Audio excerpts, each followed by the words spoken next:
Awesome. Okay, cool. Oof. Yes, good. All looking good. Okay, cool. I want to introduce myself really quickly to everyone that doesn't know me. My name is Roy Jeevadaran, and this is me. This is basically me. So this is me going to be practicing my 1 hour set, my 1 hour comedy set, stand-up comedy set. So this is me practicing it right now. So I want to talk to you a little bit about myself. So my name is Roy. I'm a comedian. I'm quite funny, and I've been doing this. This is actually my first time. So this is me basically okay, let me really quickly explain what I'm doing right now. Okay, let me really quickly explain. So my name is Roy, and I'm currently going to be practicing my 1 hour comedy set, my stand-up comedy set. Now this is my first time ever doing my comedy set.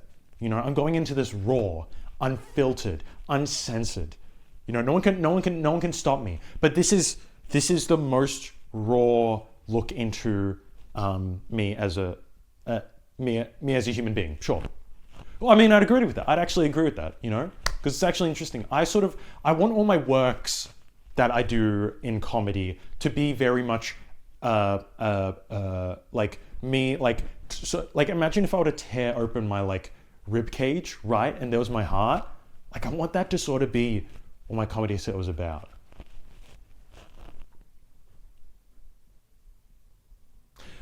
I want my comedy sets to be about I want them to touch the audience. I want them I want people to feel stuff when they watch my comedy set, you know? I want people to laugh. Because you know what's interesting actually? You know what the one thing that people complain about in all stand-up comedy things? Like, oh, that was funny, but I didn't laugh. That's the thing. That's the silver lining in all complaints in comedy. I didn't laugh. Let's think about that. To make something funny, right? So, to make people laugh, you have to make something funny. And I think that's interesting. Like, you have to consciously make something that's funny and people will laugh at. But what people don't understand is that I'm going to the 1 hour the special that I'm going to do is intended to fully make people laugh. Like there is not a single thing in this hour thing that is not intended to make people laugh. In this hour special there is only one.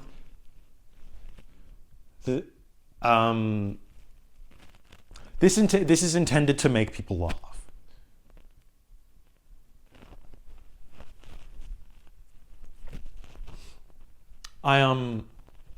Okay. When I was growing up, I used to watch a lot of I used to watch a lot of my influences.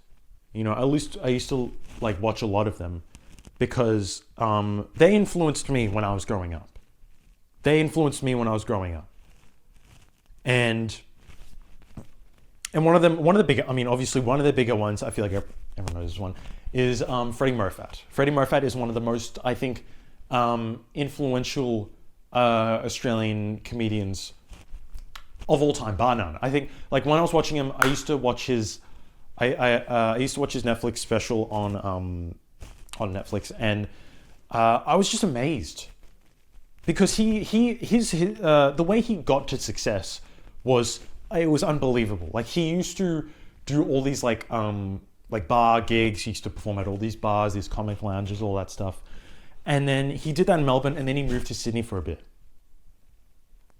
And then he came back to Melbourne, and then he did the big arenas. But and then all those arena like stuff was filmed and all that, and I was able to watch that. And then I watched his bar stuff, and I was like, wow, he's doing the same jokes at the bar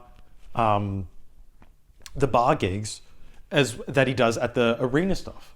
And I was like, that's interesting. Let's Let's think about that.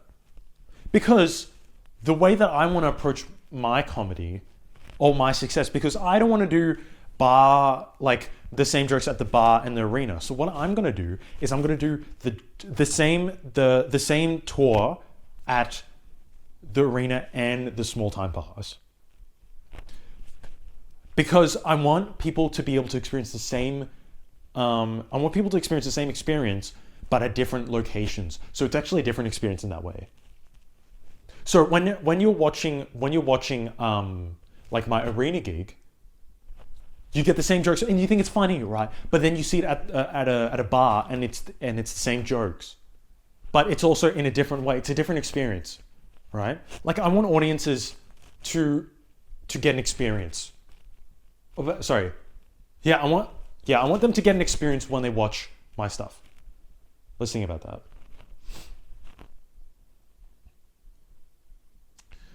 Like I want audiences to be able to choose the experience they want, and then for that experience to be delivered to the expectations that they have, right? Like I think that's something that I basically live by. Audiences should be able to choose the experience they want and then deliver on it. If they want to go to an arena and see an arena show at the scale that they want, they should be able to go to the arena show that I have and then get that experience they want. Or optionally, if they want a night in and they just want to, if they want like a smaller, like a quieter sort of night out and they don't want to go to Rod Laver, then go to the small time bar and be able to get the exact same experience that they could have gotten at the arena, but it's a different experience because it's at a small time bar. Like I think that's so interesting that audiences, I've given the privilege and the honor to audiences to be able to choose what kind of experience they want to get.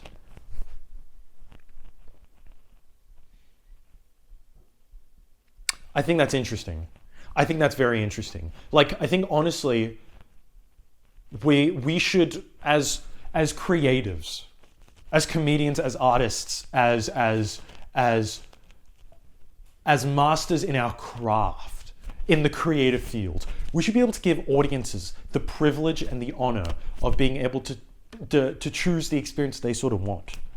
Because I feel like when this is interesting, when like people get to, when audiences are able to pick what experience they want, they'll obviously pick the one they want, you know? They'll obviously pick the one they want, and then when they get the one they want, the thing that they complain most about is that not delivering for them. You know, that saying, like the biggest thing that I hear in the comedian sort of landscape, when people see a comedian but they're not happy, what's the one thing they say? I didn't laugh. Isn't that sad? That's sad. But you know what I want for my shows, my 1 hour epics? I want people to laugh.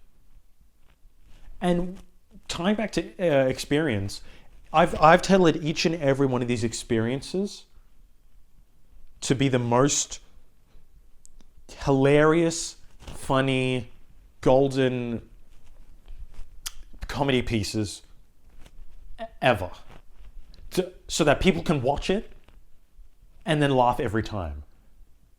And sure, I've heard people complain about the fact that I do the same jokes at every venue, but it isn't like that, you know? I'm not trying to do it in a way where you get I'm not trying to do it like one of these other comedians where I do the same like bit but at different venues. No, I'm doing the same jokes but at different experiences. Like I like to think about my shows as experiences. 'Cause you go to a play or whatnot, and you get the same experience every time. You see, the first time you get experience, second time you get the same like show. Does it really feel like an experience anymore? No, experience is unique. It's unique and it's developed over time with time. And I like to think of my shows like that. like experiences that your emotions and your feelings about it develop over time inherently. So when you see one of my shows, you go back home, you think about it. It sits with you. It's not something that you sort of brush off as soon as you walk out of the arena or wherever. It's something that inherently, it sits with you for a bit. You allow it to breathe. My jokes, they sort of relate to stuff in real life. You know, I might make a joke about crossing the road, and then the next day you cross the road and you're like, wow, that was funny. I didn't really relate to it when I was watching it, but I think that's very funny. Like, that's the sort of comedy that I want to hit. That's the sort of peak that I want to hit. Now, I understand if people like don't want that, but if people don't want that experience, I completely understand, you know. But I don't want them to come to my show then, because I feel like there's other people that would be more grateful for that experience, and I would prefer them to be at the show.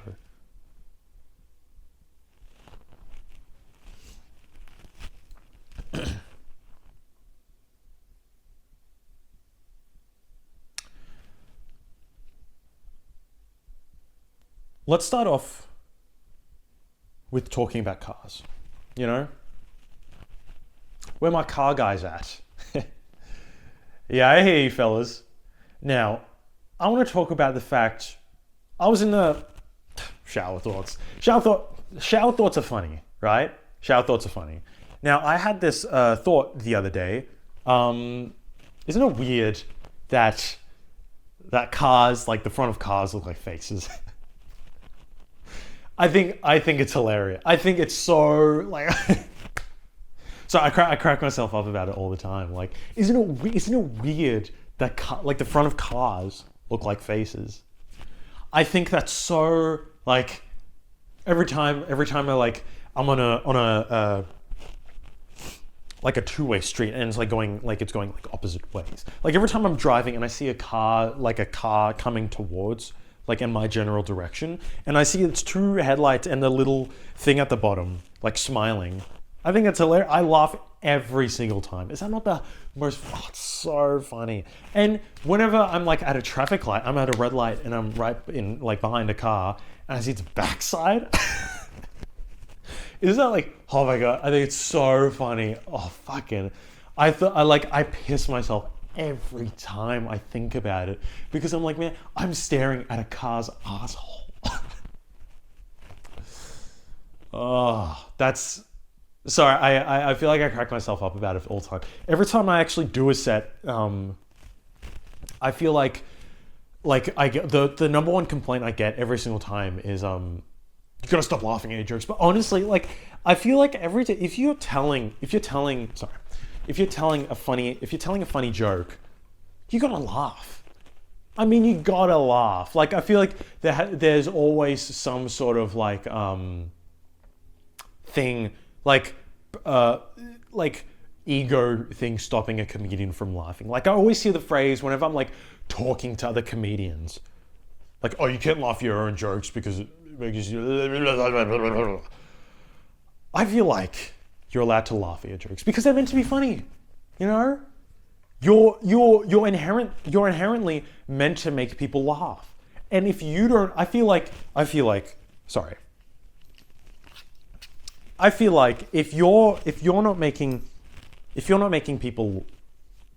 not laughing at your own jokes, you're not allowing people to laugh, right? You're not allowing people to laugh at your jokes, and that I find that personally incredibly disrespectful.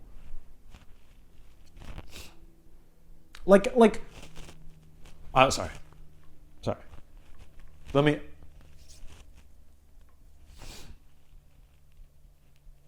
Like, I feel like comedians should be allowed to laugh at their jokes because it's funny. It's meant to make people laugh. And laughing at your own jokes encourages people to laugh, right? I'll sometimes watch a comedian and I'll notice that the crowd's not laughing and the comedian's not laughing. But when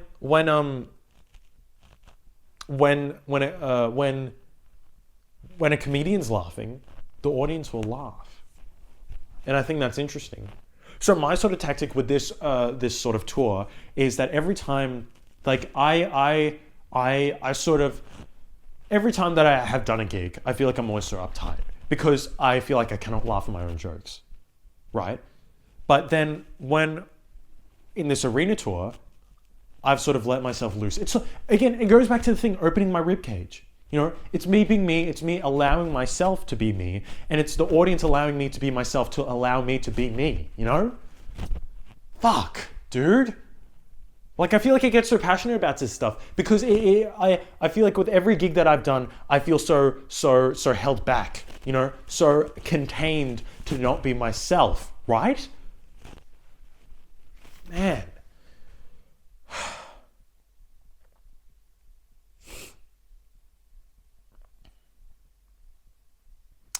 It's like the old saying. I mean, to milk a hen, you got to fry a goose, and I feel like it's the saying that every comedian has been saying nowadays.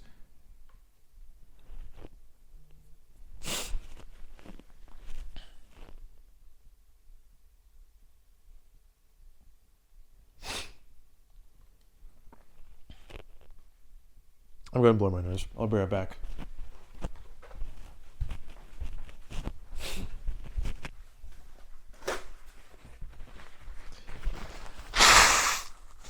Oh.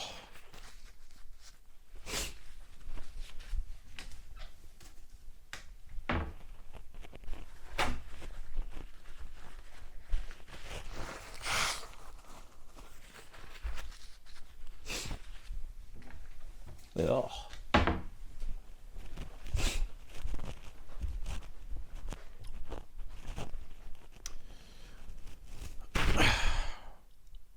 What's with Rocky Road chocolate?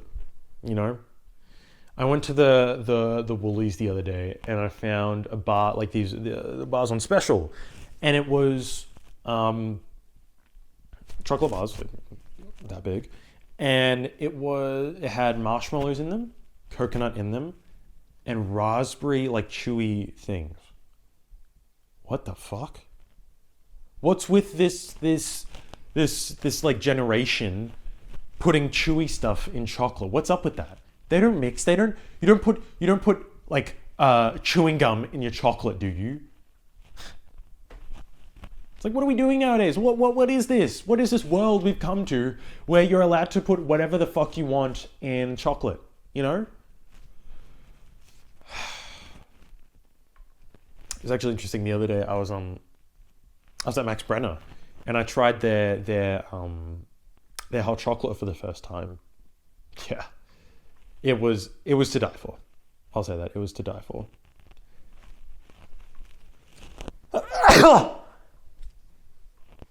Excuse me. The hot chocolate was to die for. But it came in these like mugs, right? These mugs that you could cup your hands around them. It was like an oval, like an oval sort of mug. What's up with that? Huh?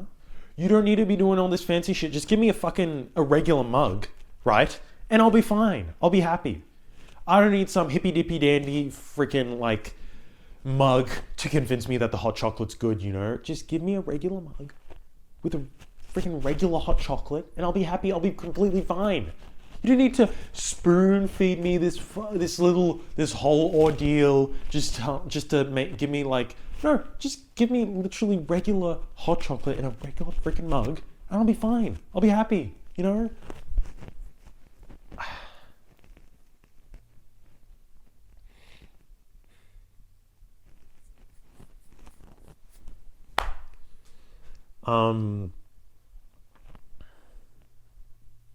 Movies.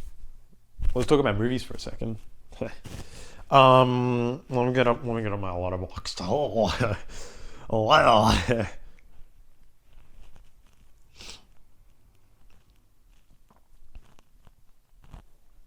I'm blowing my nose again. Shit.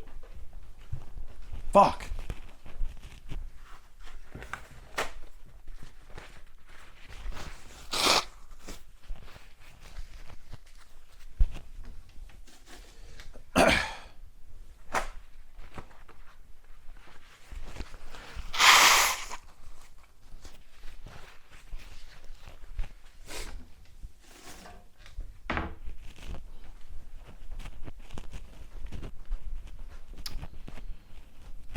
So I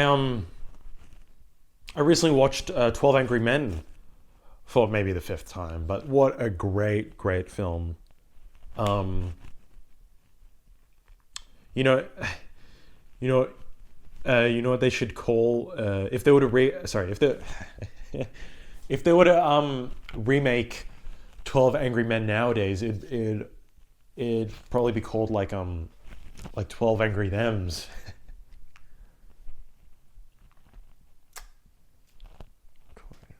It would be 12 Angry Men. What is that? My customers at work.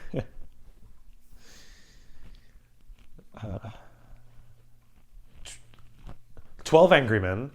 Why don't they make it 6-7 Angry Men? If they were to if they were to remake it today, it'd be called 6-7 Angry Men. Sorry, Angry Men.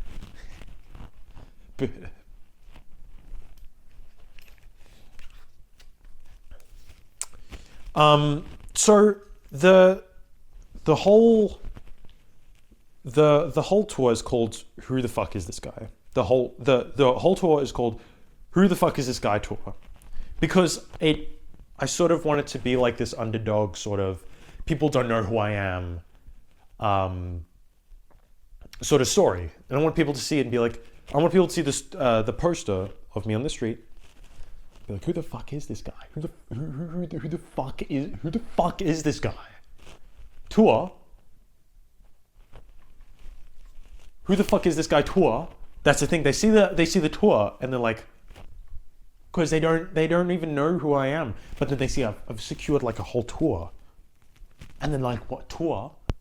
And then they see Rod Laver, and then all these fantastic places which have sold out. Thank you. Which have sold out. So, but they see the tour and they're like, what tour? Whore? What?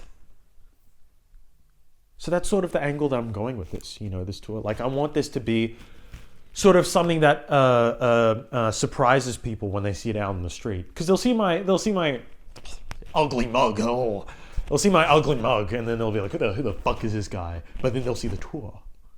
Wow, maybe this guy is someone. Maybe this guy is going places,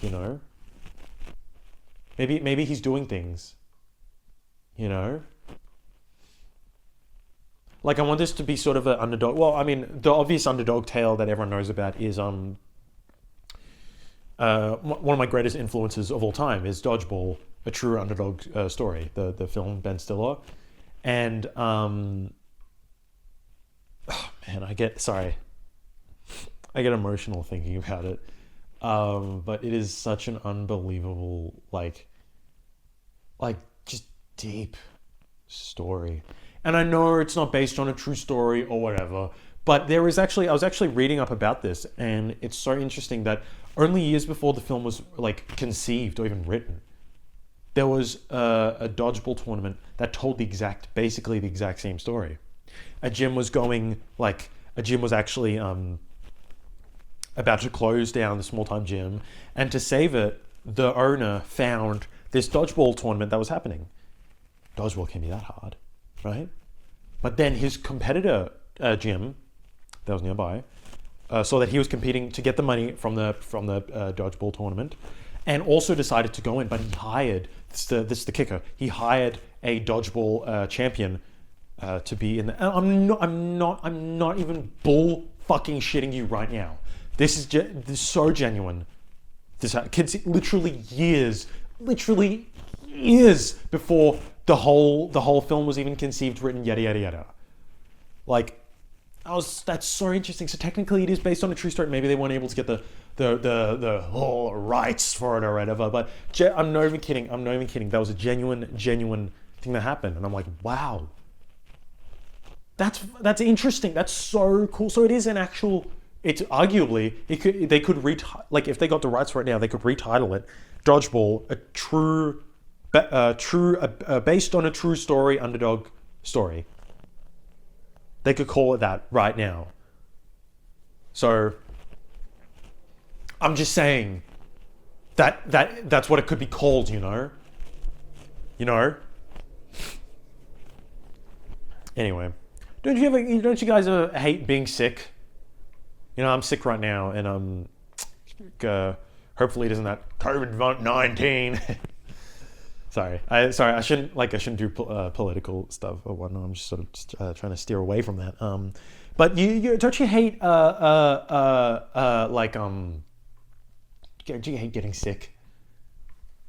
You know, I hate getting sick, because you know what you have to do when you get sick, you have to take like cough medicine, or like these. Or they made actually, it's actually interesting now, the story that, so they've actually, I don't know whether you've ever gone to the store, but I've never seen cough medicine, genuinely. I'm not even joking, there's no bullshit there. I've never actually seen like cough medicine. And I've been taking these, rather than cough medicine, I've been taking these like cold and flu pills. They're giant, they're massive suckers, and it probably makes you sick taking them, because they probably destroy your throat as they go down. That's what she said. That's good. Shit, I'm gonna write that down next time.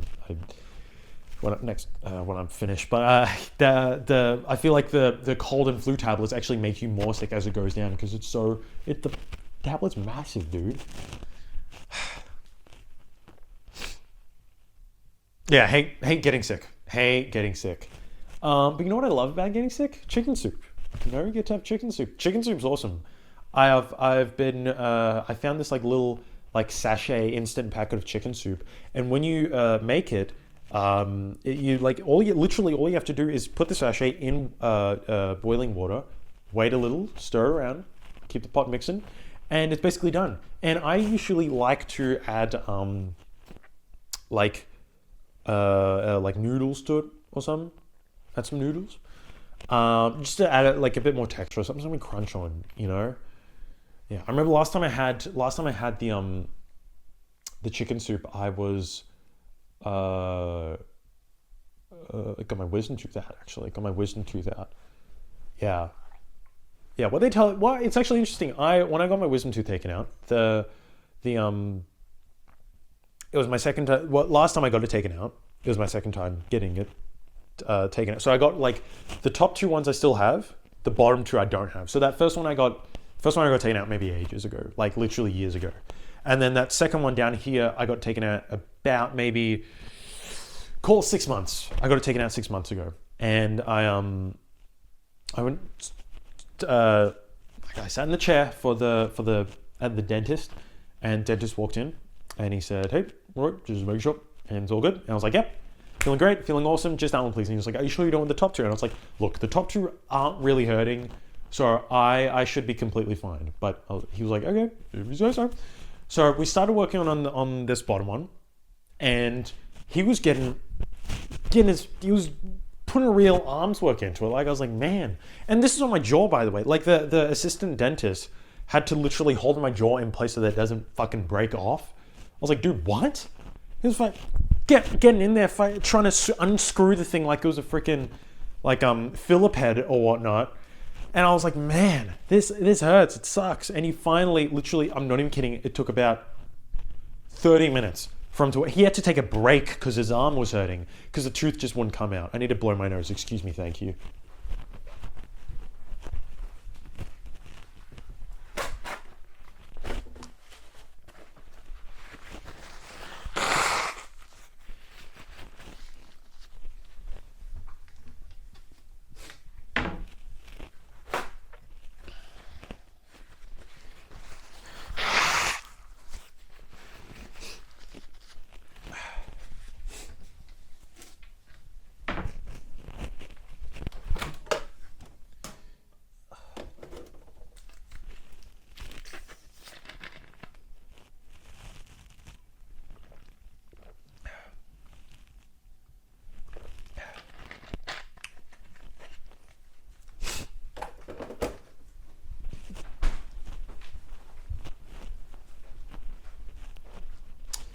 Anyways, he took a break and then came back and did more. And he kept going at it until he got it out, obviously.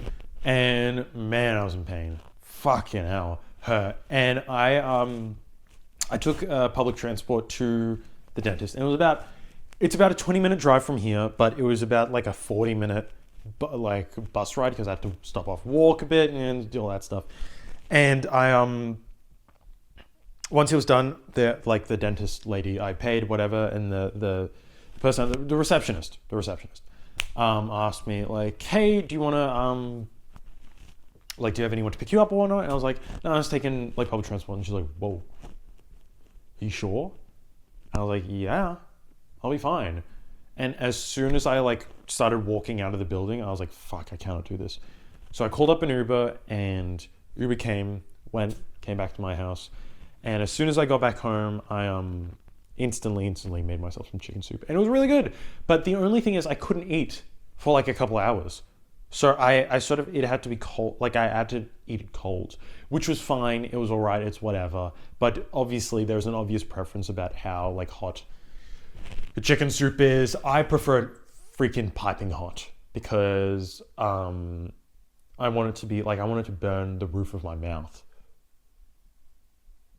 or whatever.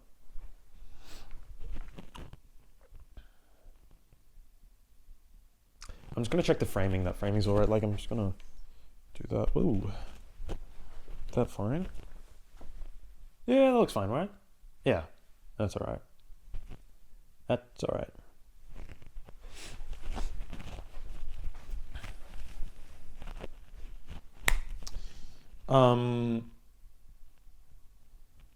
What else to talk about? There's not much to talk about in these things, you know? Like, it's sort of, it feels like, it's like, loose and goose. You're like I feel like the whole thing with these things is like, it's meant to be sort of off the cuff, and it is. Like, I am, like, I don't know if you guys have noticed, but this is sort of me just going off like the top of my dome about what to say, you know?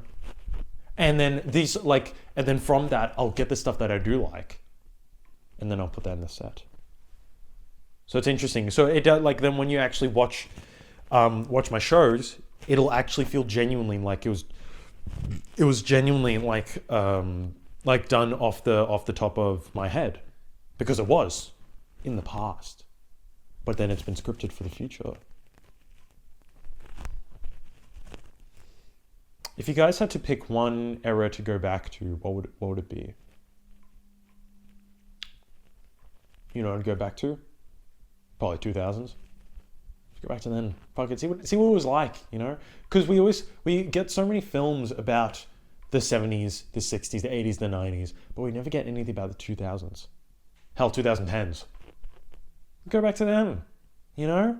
Because through films I can live through them or not, but the 2000s, you can't. There's no films being made about the 2000s. Let's go back then. No, let's go back then. Let's see what it was like. Let's see what the I don't know what movie rental stores are like. You know, we can see what they're like. We can see what I don't know. See what movies. We can just do whatever. We can, you know, 2000s. We can go back then. We can just have a blast. You know, see what's up. See what they're doing. What their favorite song is at that time. Definitely not like freaking I don't know, like freaking Harry Styles or whatnot, because he's not really, he like started releasing like 2013 or something. Yeah, let's just go back to then, you know. That would be fun. See what their favorite video game is, huh? Yeah, we can see what their what would be my remember all those like Tom Clancy games. Fuck up with that. Fuck up with that, you know? So, fucking hell. That was bad. You know, once for business, once for pleasure, that's what I say. So I'm getting a call. Sorry, man, I'm in the middle of my set right now. Oh, I'm so sorry. I'll call you back later. Okay, bye-bye. Okay, see you, man. Sorry about that, guys. That was weird. I'm just gonna blow my nose. I'll be right back. Can't fucking do it. Fuck.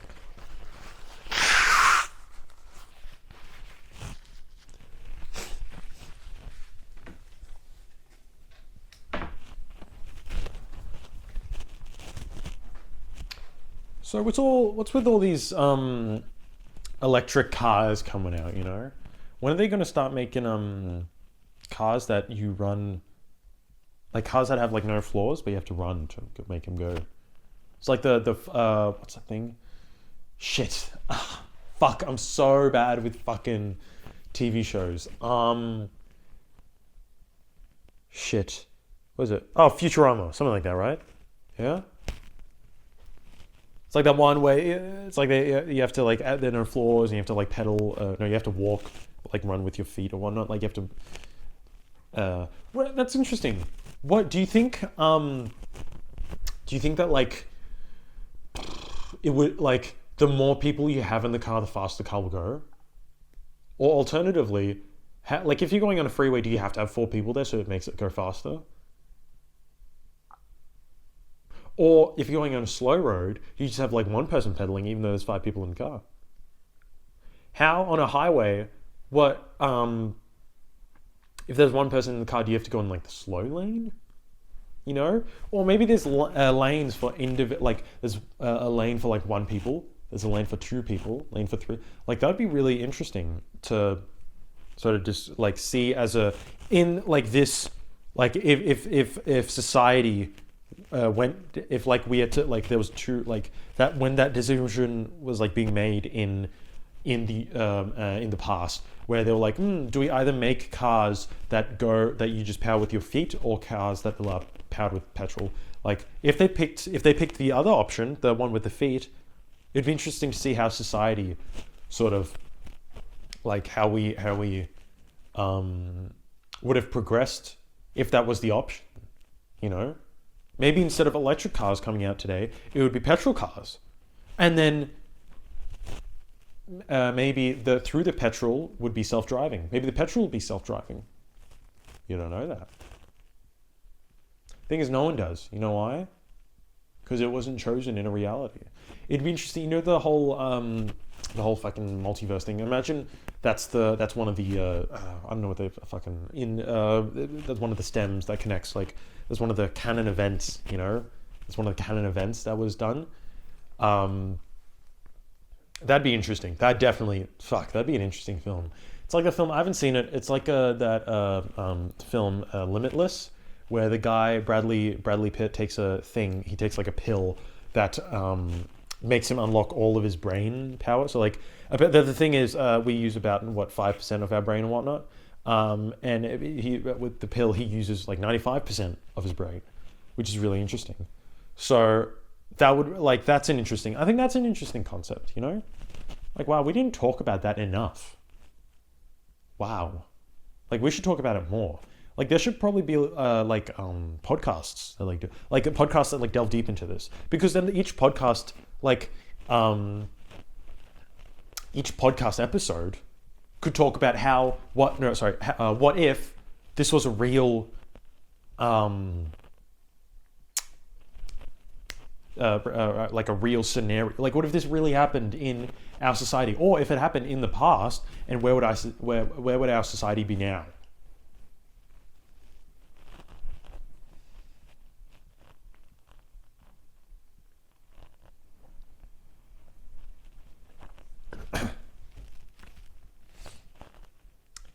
I recently went on a date. Yeah. Yeah, I recently went on a date, and it went well. She was really cool. No jokes aside, went pretty cool. Just thought I'd throw it out there, you know, because I feel like date comedy, or not date comedy, but just like comedy, jokes about dates are like sort of the new thing at them, or not the new thing, but it's like the norm, you know. You always get the joke. You always get the setup. Went on a date yesterday. You always get that, and I want my jokes to sort of stand out as as jokes that can be sort of like seen as sort of A, respectful, but also B, not confining to the norms of nowadays comedy nowadays. You know, like I don't have to make a setup for. I don't have to say a setup that everyone's said before, for you to then expect a joke out of me. I don't have to do that. I could say, hey, I went yesterday to buy myself some new pants, and I did, and they fit great. See, I don't owe you anything as an artist. Just because you gave me your money doesn't mean I owe you anything, right? I don't think I owe the one person I do owe, I actually owe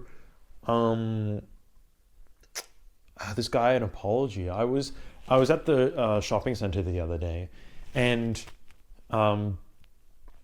basically we were in the parking lot, and there was this car that basically, I'm gonna draw it up on here.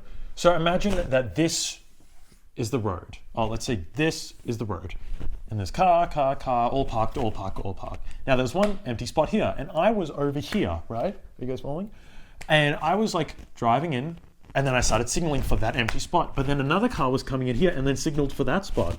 And then they already started driving in, even though they really couldn't. I don't think they could have at least fit in just parts like that. Because they just went like that, but I knew they would have to either reverse out and then go like this and then go like that, or just do one of these and then reverse a little and then go out again. But I signaled first. I want to clarify that instantly. I signaled first. I was like, tuk, tuk, tuk. And then this guy, even though I was signaling, let's imagine my thumb is a signaling thing. And so I went tuk, tuk, tuk, and then, see? So I think I deserve an apology for that. Because then the guy took it and I fucked off. Because I know when to pick my battles, and I'm not going to pick a battle with that guy. Because you know why? It wasn't worth it. It wasn't worth it. I just figured I'd throw it out there because I think that's an interesting topic. And I think other people have been in that situation before, right? I think other people have been in that situation before where they're stuck at they're stuck in that scenario and they can't do anything about it. It's such a helpless scenario because you're not going to get out of your car and pick a fight with Guy, you're not going to pick a fight with them. I've been watching car crash dash cam videos. Man, some of them are good. I mean, it's the one it's called is there's the famous one on YouTube, Australian dash cam video or something like that. Man, there's some fun stuff in there because you always hear the driver that's not even involved in the scenario. You see a car crash, you see that happen? And you hear them, oh fucking hell! You don't have to add that. Someone could have died in that car. And yeah, oh fuck! That's not nice. That's not a nice thing to do. And the worst ones are, you know what the worst ones are? Actually, genuinely, the worst ones are when it's I need to put the mic down for this one. Sorry, force a habit. So imagine there's drawing board. So imagine there's imagine we're at an intersection basically, and car driving, and then this guy over here crosses a red light, and this guy's in the right, the okay. He's going in and then bang and then crash, and then this guy swerves, and then there's a parked car up here, right? And then this guy bang, and then he crashes into someone who wasn't even involved in the situation. That sucks, man. That's literally, you're not even doing, you could be sitting in your car right now, and then all of a sudden, you see crash happen, bang, and then the car's coming towards you, and then that's the front of your car gone, demolished. Fuck. That would suck. I think that would suck, personally. That every time I see that, I'm like, man, shit, man, that sucks so much. I would hate to be in that scenario, because all of a sudden you just see a car coming, bang. And if it's coming fast enough, you could have died. You could have died. And it's not like you could do anything. You're just sitting there, freaking picking your nose or whatever, just waiting for the light to go green, and then that's gonna go, you're gone, you're dead. You're fucking dead.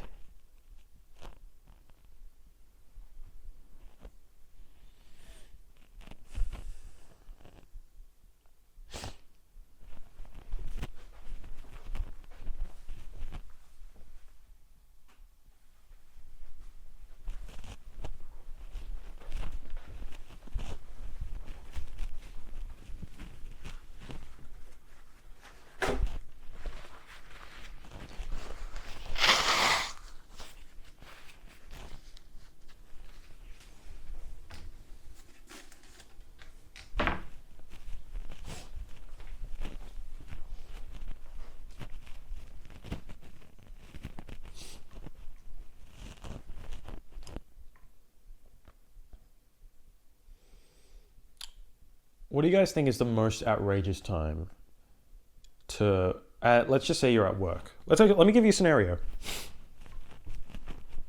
You're at work. You work in like a communal space. Let's just say like a accounting business, let's say, and you're at the office, and it's lunchtime, and you're currently waiting for the microwave. What is the most outrageous time to use the microwave? What's the max amount of usage of microwave time that is right before you crash out? I'd say genuinely 3 minutes is the max. Because 3 minutes, it's that's usually how long frozen foods take. Any longer, if it's 6 minutes, I think that's pretty bad. I think that's crash out worthy. Because I don't want to wait 6 minutes for some dipshit to microwave his freaking frozen protein meal. That's 6 minutes of my fucking lunch gone, dude. I only get an hour. Now it's cut down to 54. Plus I gotta wait for my food. So how long do you think that takes me? So then imagine my meal's max 3 minutes long. That's 51 minutes. Plus maybe Rupert wants to get in his 2 minutes piece of shit thing in the microwave, and he's gone before me. 49 minutes. Plus I gotta wait for my food to cool down. 20 minutes. It's piping hot. 29 minutes. That is all of my lunch gone. That's literally all of my lunch gone. What the fuck, dude? What the fuck? What does the world come to? I'm sorry. I hate being that comedian that's the rant about where the world's gone to. But seriously, the ethics and standards in these work kitchens are out of hand. I was at work yesterday. Some fucking dipshit loser brought in a 6-minute frozen meal. What the fuck? Because you know what's more insane? It was like this roast chicken and herbs thing that was frozen. But you know what's worse? It stunk up the microwave. It stunk up the microwave. So now when I microwaved my what did I have? I had a meatball pasta thing. When I microwaved that and then took it out of the microwave, you know what it smelled like? Not meatballs, not pasta, fucking roast chicken and herbs thing. It's where have we come to, dude? I've been grinding my ass for about maybe 4 hours at that point. I'm hungry. I'm famished. I want to get my protein. I'm so hungry. So fucking hungry. And then I go to the microwave, calmly. What can I say? I have my little Tupperware.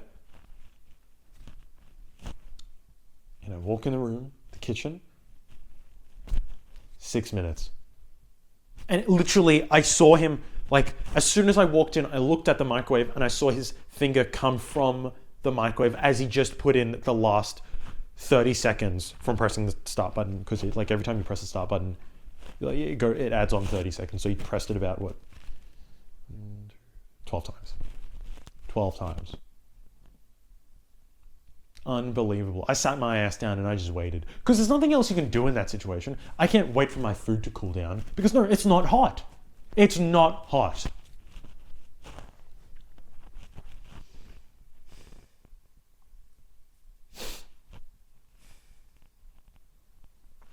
But yeah. Being sick is the worst. I really hate it. Because now I can't really do much, you know. I've been watching, what have I been watching nowadays? I've been watching the new season of The Boys. Anyone seen that recently? Oh, the final season. Oh, the final today. Interesting. Interesting. Very interesting. What else has come out recently? You know, I'm not much of a TV guy. You know, I don't like TV stuff because you know what? That's a commitment right there.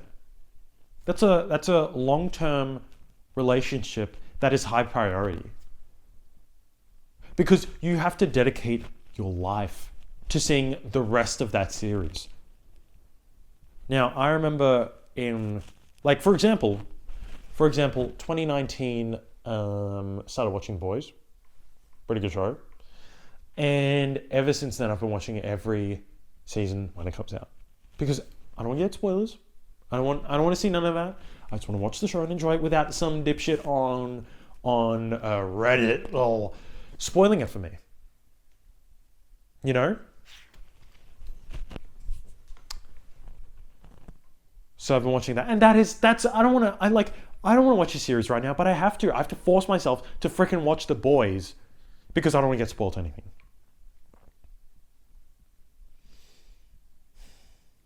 Now, I understand why people like TV series. I understand the appeal of it, but it is long. It is very long.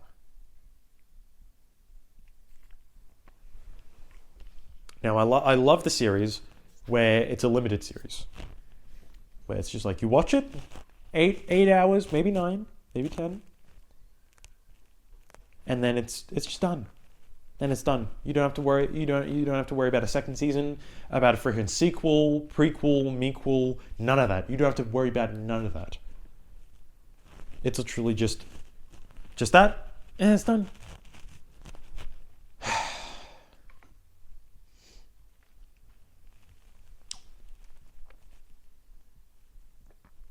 What else to talk about? I feel like I get so bored at these things, you know, like so boring.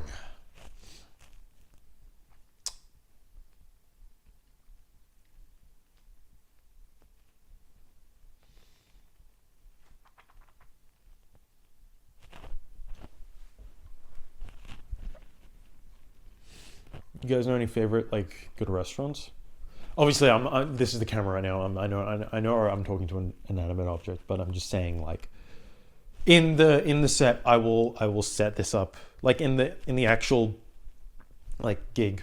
I'll actually ask someone. So for right now, I'm just gonna like tell it from my point of view. Like I'll speak for the other person, the other character.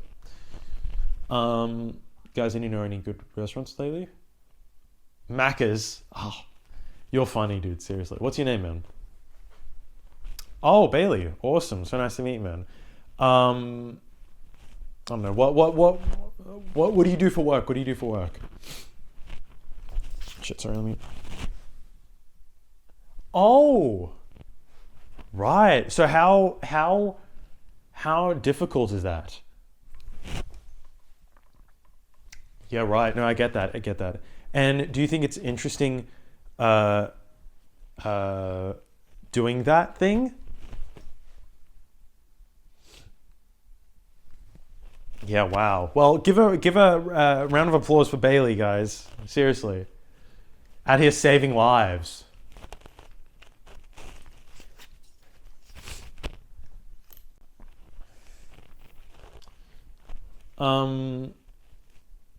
What's up with singers nowadays, you know? Whenever they have the mic stand in front of them, they always have to be like all over it. Like what's that one guy, Somber? Is that his name? Somber? Bailey, to help me out here. Yeah, Somber. Like I feel like he has that mic stand where it's like got a little like oval on like a thing on the bottom so it like rocks around and shit. Like you're doing too much. Like just get like a like a headset, you know. I'm not doing it because comedians don't like, they're not fucking like, we're not doing these stuff where we're not fucking like, we're not like turning it up and down, you know. We just have it like done hands free. I can put my hands wherever I want. I can put it behind my back, in my back pocket. I can do whatever I want with them. That's why. Because sometimes I also need to show analogies as well. Singers, they don't have to show analogies. They sing the analogies. They use the microphone to do the analogies, and I do that as well. I'm not discrediting comedians. I'm crediting artists.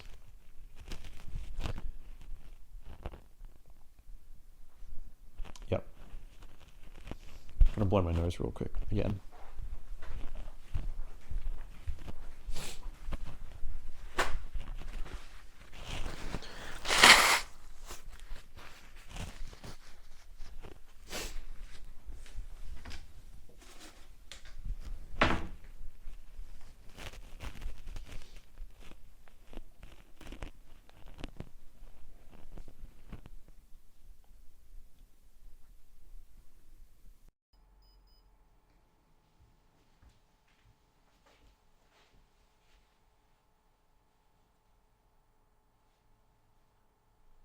Okay. Ew. I think my microphone just died. I'm not joking, guys. I think my microphone just died. Well, this has been absolutely amazing. Thank you so much for watching this. I guess I'll see you guys in the next one or whatnot. I don't know.